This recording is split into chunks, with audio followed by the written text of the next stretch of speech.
TDS classes में आपका स्वागत है। पिछली वीडियो में हम लोगों ने है ना इसी चैप्टर के क्लास 10th के बायोलॉजी का पहला चैप्टर जैव प्रक्रम और पोषण के हम लोगों ने है ना 40 महत्वपूर्ण सवालों को जाने थे जो एग्जाम में पूछे जाते हैं अलग अलग बिंदुओं के माध्यम से। मतलब 40 अलग अलग बिंदुओं के माध्यम से हम लोगों ने 40 अलग अलग सवाल और उसके जवाब को जाने थे। ठीक है ना। इससे उससे हम लोग ऑब्जेक्टिव भी बना बना के जाने थे जो एग्जाम में पूछे जाते। ठीक है, वन लाइनर सवाल तो पूछे जाते ही हैं बोर्ड एग्जाम में, साथ ही उससे ऑब्जेक्टिव भी हम लोग बना के है ना सवालों को देखे थे। ठीक है, और वो जो था वो कॉम्पिटिटिव पॉइंट ऑफ व्यू से भी बहुत ज़्यादा ज़रूरी था। ठीक है, चलिए इस वीडियो में हम लोग है ना बायोलॉजी का जो पहला चैप्टर जैव प्रक्रम और पोषण है ना, इससे बनने वाले बहुत ही महत्वपूर्ण 30 सवालों को जानेंगे। और ये काफ़ी होगा क्योंकि हम इस अभी हम लोग जो देखेंगे 30 सबसे ज़्यादा महत्वपूर्ण सवालों को देखेंगे जो एग्जाम में पूछे जाते हैं इस चैप्टर से और जो पूछे गए हैं। ठीक है, चलिए तो आप अगर इसको याद कर लेते हैं तो और इस चैप्टर को बाद में ना भी याद करते हैं है ना तो आपका काम हो जाएगा है ना। मतलब आपको कंफर्म है कि नंबर इस चैप्टर से मिल जाएगा। ठीक है, आगे आगे इसी तरह हम है ना ऑब्जेक्टिव सब्जेक्टिव वन लाइनर है ना इन सबको जानेंगे। ठीक है, चलिए तो अभी हम लोग क्या करते हैं कि ऑब्जेक्टिव को जानते हैं। ठीक है, तो पहला सवाल क्या है, सजीव में निम्न में कौन जैव प्रक्रम पाए जाते हैं। अच्छा, सजीव में निम्न में कौन जैव प्रक्रम पाए जाते हैं, श्वसन, पोषण, जनन, इनमें सभी है ना। तो इसका सही आंसर हो जाएगा इनमें सभी। जो सजीव होते हैं उसमें श्वसन होता है, पोषण होता है, जनन होता है, उत्सर्जन होता है, परिवहन होता है, ये सब होते हैं है ना। तो इसका आंसर क्या हो जाएगा, इनमें सभी। ठीक है, चलिए अमीबा अपना भोजन ग्रहण करता है। ठीक है, इसके बारे में है ना हम पिछले वाले जो 40 टॉपिक है उस अमीबा के बारे में भी है ना पिछले वीडियो में हम लोगों ने जाना था पूरी डिटेल से। ठीक है, तो अमीबा अपना भोजन ग्रहण करता है कैसे। अमीबा जो है वो एक कोशिकीय जीव है, इसके पास कोई एक स्पेसिफिक कोई अंग नहीं है या कोई ऑर्गन नहीं है जिससे वो अपना भोजन को ग्रहण करे, जैसे कि मुंह, ये सब कुछ नहीं है। वो क्या करते हैं कि एक कुटपाद अपने से कहीं पे भी कुटपाद बना लेते हैं, मतलब मुंह बना लेते कह सकते हैं, और उसी से भोजन ग्रहण करते हैं। तो जो मुंह बनाता है उसका नाम क्या है, कुटपाद। ठीक है, चलिए तो अमीबा अपना भोजन ग्रहण करता है दांत द्वारा, भोजन रसधानी द्वारा, केंद्रक द्वारा या कुटपाद द्वारा। इसका सही आंसर हो जाएगा कुटपाद द्वारा वो भोजन ग्रहण करता है। ठीक है, तीसरा सवाल क्या है, मांसाहारी जंतु में छोटी आंत की लंबाई शाकाहारी जंतु की तुलना में क्या होता है, कम होती है, अधिक होती है, एक समान होती है या इनमें कोई नहीं। ठीक है, देखिए जो मांसाहारी जो जंतु होते हैं, जो मांसाहारी जैसे कि हम लोग शाकाहारी भी है लेकिन मांसाहारी दोनों हैं, सर्वाहारी भी होते हैं लेकिन मांस जो खाते हैं वो तो शाकाहारी मांसाहारी कहलाएंगे ही है ना। चलिए तो मांसाहारी वाले जो प्राणी होते हैं या जीव जंतु जो जंतु होते हैं है ना, उसकी जो कह सकते हैं कि आहार नाल की लंबाई या छोटी आंत की लंबाई छोटी होती है शाकाहारी जीव जंतु की तुलना में। ठीक है, क्योंकि शाकाहारी जो जो लोग हैं वो पत्ते घास खाते हैं जिसमें सेलुलोज की मात्रा ज़्यादा होती है, उसको पचाने में है ना, पचाने के लिए है ना, अगर आंत की लंबाई कह सकते हैं ज़्यादा होगी तभी तो पचाने में वो सही से ज़्यादा देर तक वो उसमें रहेगा तो ज़्यादा आसानी से वो पच पाएगा। ठीक है, तो क्या सवाल क्या है, मांसाहारी जंतुओं में छोटी आंत की लंबाई शाकाहारी जंतु की तुलना में कम होती है, अधिक होती है, एक समान होती है, इनमें कोई नहीं। इसका सही आंसर हो जाएगा कम होती है। ठीक है, चलिए चौथा सवाल, पैरामीशियम एक अमीबा जैसी एक कोशिकीय जीव में पाए जाने वाली पोषण विधि क्या कहते हैं। ठीक है, सवाल क्या है, पैरामीशियम और अमीबा जैसे एक कोशिकीय जीवों में पाए जाने वाली पोषण विधि को क्या कहते हैं है ना। तो इसका सही आंसर हो जाएगा घ नंबर, मतलब प्राणी संपोषण। मतलब क्या होता है, प्राणी संपोषण के बारे में हम लोग जाने थे कि वैसा जीव जो भोजन है ना किसी दूसरे पर भोजन के लिए वो क्या होते हैं, निर्भर होते हैं और उसमें एक विधि के द्वारा उसमें भोजन का पाचन होता है। ठीक है, चलिए तो आगे क्या है, दंत अस्थिक्ष का कारण क्या होता है ना, इसके बारे में हम लोगों ने जाना था पिछली वीडियो में है ना। तो दंत अक्षी अस्थिक्ष का कारण क्या होता है, मीठी चीज का खाना, दांतों की सफाई न करना, या बैक्टीरिया द्वारा अम्ल का निर्माण होना, या इनमें सभी। देखिए मीठी चीज खाते हैं, दांतों की सफाई नहीं करते हैं तो बैक्टीरिया होता है, तो बैक्टीरिया द्वारा अम्ल का निर्माण होना, मतलब ये सभी क्या हो जाएगा, ये सभी के द्वारा दंत अस्थिक्ष्य का कारण ये सभी है। ठीक है, चलिए दांतों में कौन एक अपघटक है, निम्न में सॉरी निम्न में निम्न में निम्न में कौन एक अपघटक है, शैवाल, गोल कृमि, बैक्टीरिया, अमरबेल। इसका सही आंसर हो जाएगा अमरबेल। क्या हो जाएगा, अमरबेल हो जाएगा। ठीक है, हाँ निम्न में कौन एक अपघटक है, अपघटक है ना। तो जो मृत जीवी होते हैं वो अपघटक होते हैं, है ना। इसके बारे में हम लोगों ने पहले से पहले जाना था, है ना, कि जो मृत जीवी होते हैं, मृत जीवी मतलब जो मरा हुआ चीज को खाते हैं वो अपघटक होते हैं। ठीक है, तो मृत जीवी कौन है, इसमें बैक्टीरिया है। क्या है ये, बैक्टीरिया है। और ये जो मृत जीवी जो होते हैं वही अपघटक कहलाते हैं। इसका मतलब मृत जीवी बैक्टीरिया हुआ, इस वजह से, है ना, अपघटक भी कौन होगा, बैक्टीरिया होगा। ठीक है, अमरबेल नहीं होगा, क्या होगा, बैक्टीरिया होगा। समझ में आई होगी सवाल, है ना, कि निम्न में कौन एक अपघटक है। ठीक है, सवाल क्या है, निम्नलिखित में कौन एक अपघटक है। तो अपघटक कौन होता है, मृत जीव। अब मृत जीवी क्या होते हैं, कौन कैसा जीव होते हैं, जो मरा हुआ जो भी जीव जंतु होते हैं उसको खाते हैं। ठीक है, हमारा उससे वातावरण क्या होता है, साफ रहता है। तो तो निम्न में से एक अपघटक कौन है, बैक्टीरिया है। बैक्टीरिया क्यों है, क्योंकि बैक्टीरिया क्या है, मृत जीवी। ठीक है, चलिए आगे क्या है, क्लोरोफिल अणुओं को कहते हैं, क्लोरोफिल अणुओं को कहते हैं प्रकाश संश्लेषी इकाई, प्रकाश संश्लेषी अंग, प्रकाश संश्लेषी अंगक, इनमें कोई नहीं। इसका सही आंसर हो जाएगा प्रकाश संश्लेषी इकाई। ठीक है, चलिए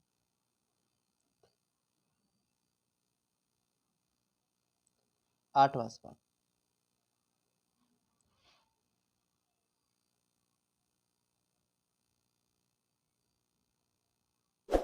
देखिए 8वां सवाल हम लोग देख लेते हैं। ट्रिप्सिन नामक एंजाइम पाया जाता है, इस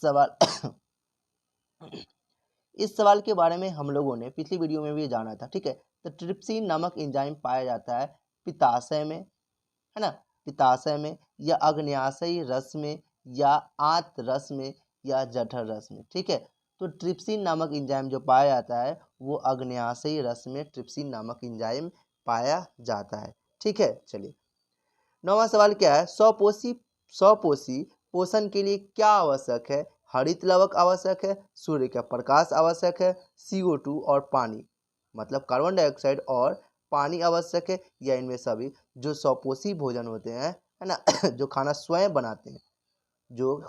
बनाते हैं उनके लिए ये सारा ज़रूरत होता है, हरित लवक भी, सूर्य का प्रकाश भी, और कार्बन डाइऑक्साइड और पानी, मतलब इसका सही आंसर क्या हो जाएगा, इनमें सभी। ठीक है, चलिए पेप्सिन नामक एंजाइम भोजन के प्रोटीन को बदल देता है।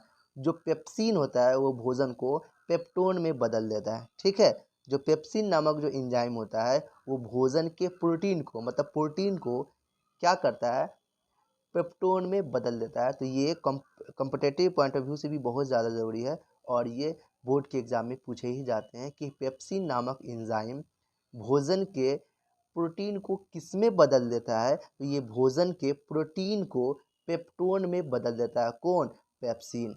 ठीक है, निम्नलिखित में कौन मनुष्य की मुख गुहा में पाए जाने वाली लार्य ग्रंथि नहीं है। मतलब इसमें जो है, ये जो 4 ऑप्शन दिए हुआ है इसमें 3 जो होगा वो लार्य ग्रंथि होगा, और 1 जो होगा वो लार्य ग्रंथि नहीं होगा। यही ना सवाल है कि निम्नलिखित में कौन मनुष्य के मुंह में पाए जाने वाली लार्य ग्रंथि नहीं है। मतलब 3 होगा तो 1 नहीं होगा, है ना। सिंपल सा सवाल समझ लीजिए कि निम्नलिखित में कौन मनुष्य के मुख गुहा में पाए जाने वाली लार्य ग्रंथि नहीं है। पैरोटिड ये मनुष्य के मुंह में पाए जाने वाली लार्य ग्रंथि है। सब मैंडिबुलर ये भी है, सबलिंगुअल ये भी है, और ये ब्रूनर्स जो है ये नहीं है। इसका सही आंसर हो जाएगा सी नंबर, मतलब ग नंबर। ठीक है, ब्रूनर्स। पैराटिड जो कान के पास पाया जाता है, ये हमारे शरीर में, सॉरी हमारे मुंह में, वही शरीर में 2 जोड़ा होता है। ठीक है, और ये सबसे बड़ा लारीय ग्रंथि है। ठीक है, सब मैंडिबुलर, ये सब मैंडिबुलर, मैंडिबुलर मतलब एक जौ का नाम है, मतलब जबड़े के पास यहाँ पे ये पाया जाता है, सब मैंडिबुलर। ठीक है, और पैराटिड कान के पास इस जगह पाया जाता है, सब मैंडिबुलर यहाँ के आसपास ये पाया जाता है। सब लिंगुअल, लिंगुअल का मतलब होता है जीभ, सब लिंगुअल मतलब जीभ के पास, जीभ के नीचे यहाँ पे कह सकते हैं पाया जाता है। ये कौन? सब लिंगुअल। लारीय ग्रंथि मतलब पैकेट होगा जिसमें से लार निकलता होगा 2 जोड़ा। तो हमारे मुख गुहा में लारीय ग्रंथि कितने जोड़े पाए जाते हैं? तो टोटल ये 3 जोड़े पाए जाते हैं। पैराटिड, सब मैंडिबुलर, मैंडिबल एक जबड़ा का नाम है, जबड़ा के पास है इसलिए इसका नाम रख दिया गया सब मैंडिबुलर, और जीभ के पास है इसलिए इसका नाम पड़ गया सब लिंगुअल, लिंगुअल मतलब जीभ, तो सब लिंगुअल जीभ के नीचे। ठीक है, चलिए, तो ये बात समझ में आ गई होगी। निम्नलिखित में कौन मनुष्य के मुख गुहा में पाए जाने वाली लारीय ग्रंथि नहीं है? तो पैराटिड ग्रंथि हमारे कान के पास है, एक इधर 2 है। ठीक है, सब मैंडिबुलर जबड़े के नीचे यहाँ पे है, 2 है ना, एक इधर एक उस साइड। ठीक है, एक सबलिंगुअल जो है 2 है, दोनों यहीं पे है, 2 है। ठीक है, चलिए, तो ये ब्रूनर्स जो है ये हमारे लारीय ग्रंथि नहीं है। ठीक है, निम्नलिखित में जठर ग्रंथि की कौन सी कोशिका हाइड्रोक्लोरिक अम्ल का स्रावत करता है, मतलब HCl का स्राव करता है, छिड़काव करता है? कौन करता है ना? भित्ति कोशिकाएं, जाइमोजिन कोशिकाएं, या म्यूकस कोशिकाएं, या इनमें कोई नहीं? इसका सही आंसर हो जाएगा भित्ति कोशिका जो होता है वो जठर मतलब पेट, जठर ग्रंथि है ना, पेट के पास कर सकते हैं, मतलब ग्रंथि, जठर ग्रंथि मतलब एक पॉटली होगा जिससे क्या होता होगा, जिससे क्या होता होगा कि हाइड्रोक्लोरिक अम्ल का HCl का छिड़काव होता है या स्राव होता है या उसमें निकलता है, जिससे हमारा भोजन क्या होता है, छोटा होता है, उसका भोजन का पाचन होता है। ठीक है, चलिए, तो इसका सही आंसर क्या हो जाएगा? भित्ति कोशिकाएं।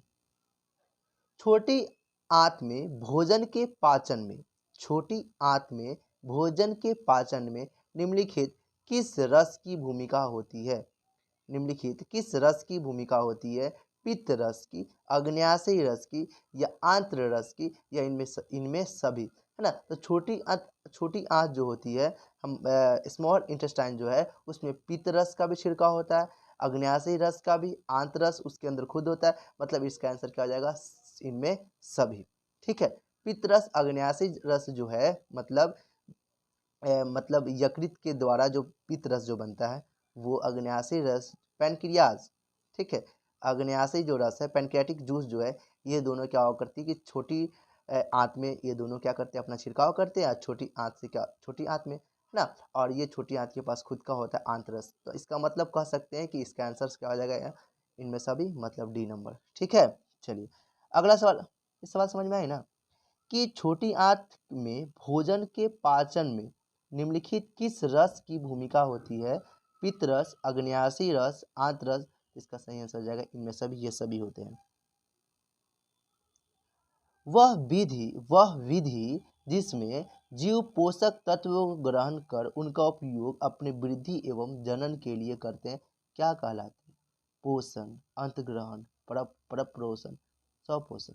इसका सही आंसर है पोषण। पोषण करेगा, पोषक तत्व को ग्रहण कर उनका उपयोग करके वृद्धि एवं जनन के लिए उपयोग करते, क्या कहलाता है? पोषण कहलाता है। पोषक तत्व खाने वाली जो चीज होता है उसी को पोषण कहते हैं। ठीक है, तो इसका सही आंसर क्या हो जाएगा? पोषण। समझ में आ गई होगी, इसके बारे में हम लोग पहले के वीडियो में भी पूरी डिटेल से जाने थे। ठीक है, चलिए,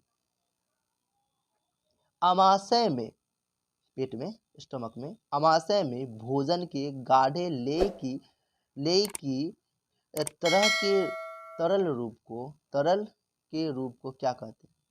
आमाशय में भोजन के गाढ़े लेय की तरल के रूप को क्या कहा जाता है? काइम कहा जाता है, चाइल कहा जाता है, पित्त कहा जाता है, सिक्कम, एंटेरिकस कहा जाता है? क्या कहा जाता है? इसका सही आंसर हो जाएगा काइम कहा जाता है। क्या कहा जाता है? काइम कहा जाता है। आमाशय में जो हमारा भोजन छोटा छोटा टूट के ऊपर से जो आता है ना, मुंह में बोलस कहलाता है। जो खाना खाते हैं, खाने के बाद जो चबाते हैं, चबाने के बाद जो बनता है ना, जो निगलने से थोड़ी देर पहले मतलब मान लें कि मुंह में है ना, उसको बोला जाता है बोलस। ठीक है। घुटने के बाद मतलब अंदर जाएगा ये हमारे ईसोफेगस या फूड पाइप से नीचे जाएगा स्टोमक में। फूड पाइप में कोई पाचन का क्रिया नहीं होता। ठीक है। यहाँ से जाएगा हमारे स्टोमक में, आमाशय में जाएगा और वहाँ पे कुछ प्रक्रिया होगा। प्रक्रिया होने के बाद जो बनेगा, पचा हुआ जो रूप होगा, उसको बोला जाता है काइम। ठीक है। और ये काइम छोटी आंत में जब जाती है, वहाँ पे प्रक्रिया जो होता है तब वो चाइल्ड कहलाती है। ठीक है। चलिए, आमाशय में भोजन के गाढ़े लेय की तरल के रूप को क्या कहा जाता है? काइम। छोटी आंत में भोजन के गाढ़े की लेय को क्या कहा जाता है? चाइल्ड। और मुंह में बोलस।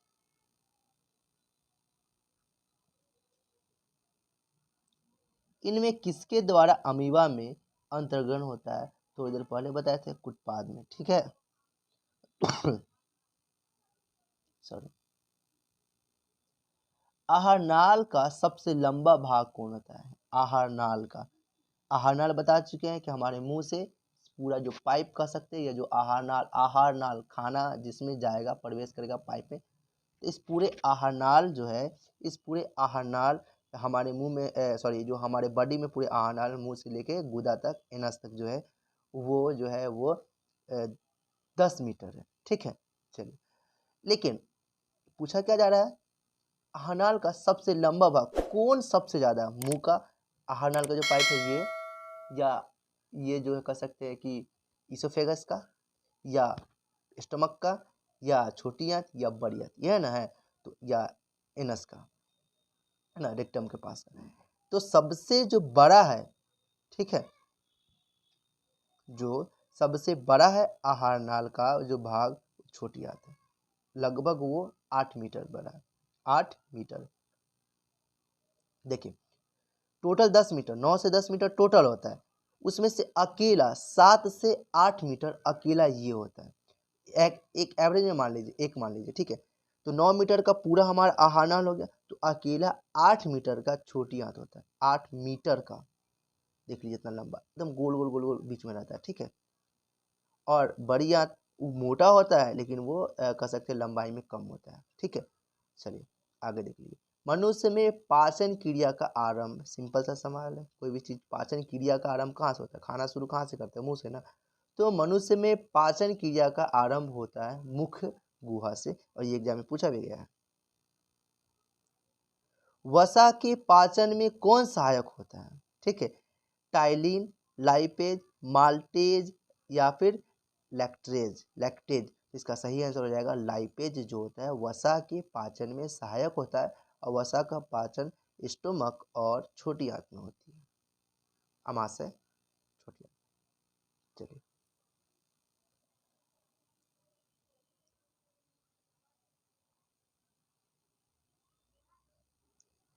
अगला सवाल क्या है?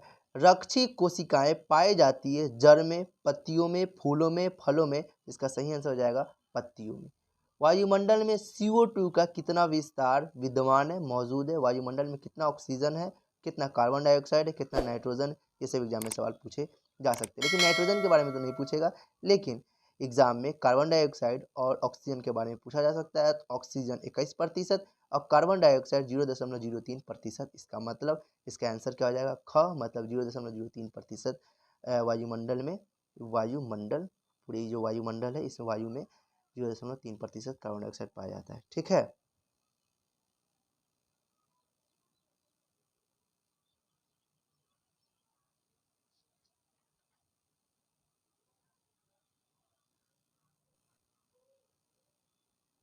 चलिए, प्रकाश संश्लेषण क्रिया में ऑक्सीजन बाहर निकलता है जल से। ऑक्सीजन, प्रकाश संश्लेषण में ऑक्सीजन बाहर निकलता है जल से, कार्बन डाइऑक्साइड के, ग्लूकोज से, या डिक्टियोजोम से। ठीक है। तो इसका सही आंसर हो जाएगा जल से। क्लोरोफिल वर्णक का रंग होता है कैसा? हरा। क्लोरोफिल हरा, क्लोरोफिल के रंग के हरा रंग होता है, इसी के वजह से तो पेड़ पौधा हरा दिखता है। तो क्लोरोफिल का रंग कैसा होता है? वर्णक का रंग हरा होता है, इसी की वजह से तो पेड़ पौधा हरा दिखता है।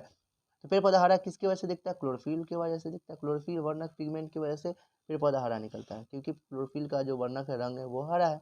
ठीक है, हम लोगों ने इधर 21 सवाल तक देख लिए थे। ठीक है, 22वां सवाल क्या है ना, ये सवाल जो है ना PDF में नहीं आ पाया था। ठीक है, तो ऐसे हम लोग जान लेते हैं कि इसको आप नोट कर लीजिएगा, है ना, कि वायुमंडल में, या फिर इसको क्या करेंगे कि नहीं, इसको आप नोट कर लीजिएगा जो बोल रहे हैं, है ना। 21वां सवाल तक हो गया ना। 22वां सवाल, इनमें कौन प्रकाश संश्लेषी अंगक है? ठीक है, देखिए, पहला पत्ती, हरित लवक, या स्टोमाटा मतलब स्ट्रोमा। इनमें कौन प्रकाश संश्लेषी अंगक है? पत्ती, हरित लवक, स्ट्रोमा, या इनमें कोई नहीं। तो इसका सही आंसर हो जाएगा हरित लवक। ठीक है, 23वां सवाल, भोजन का पचना किस प्रकार की अभिक्रिया है? 23वां सवाल, भोजन का पचना किस प्रकार की अभिक्रिया है ना? उपचयन, संयोजन, अपचयन, या विस्थापन। तो भोजन का पचना बड़ा से छोटा टूटता है ना, भोजन जब खाना खाते इतना बड़ा, और तोड़ के चबा के छोटा करते हैं मुंह में, फिर उसके बाद पेट में, आंत में छोटा छोटा होता है ना, तो इसको बुलाता है उपचयन। ठीक है, 24वां सवाल, कवक में पोषण की कौन सी विधि है? स्वपोषी, मृतजीवी, समपोषी, इनमें कोई नहीं। जो कवक होते हैं वो मृतजीवी होते हैं। ठीक है, चलिए, अब मृतजीवी क्या होता है इसके बारे में जान चुके हैं। चलिए, 25वां सवाल, प्रकृति में ऑक्सीजन का संतुलन कैसे बना रहता है? संयोजक क्रिया के द्वारा, प्रकाश संश्लेषण द्वारा, घटक द्वारा, इनमें कोई नहीं। तो इसका सही आंसर हो जाएगा प्रकाश संश्लेषण द्वारा, है ना, प्रकृति में ऑक्सीजन का संतुलन बना रहता है। ठीक है, 26वां सवाल, है ना, मैग्नीशियम पाया जाता है क्लोरोफिल में, ग्लूकोज में, है ना, वर्णी लवक में, श्वेत रक्त कण में। इसका सही आंसर हो जाएगा क्लोरोफिल में। मैग्नीशियम पाया जाता है क्लोरोफिल वर्णक में, है ना। उम्मीद करते हैं वीडियो अच्छी लगी होगी, है ना।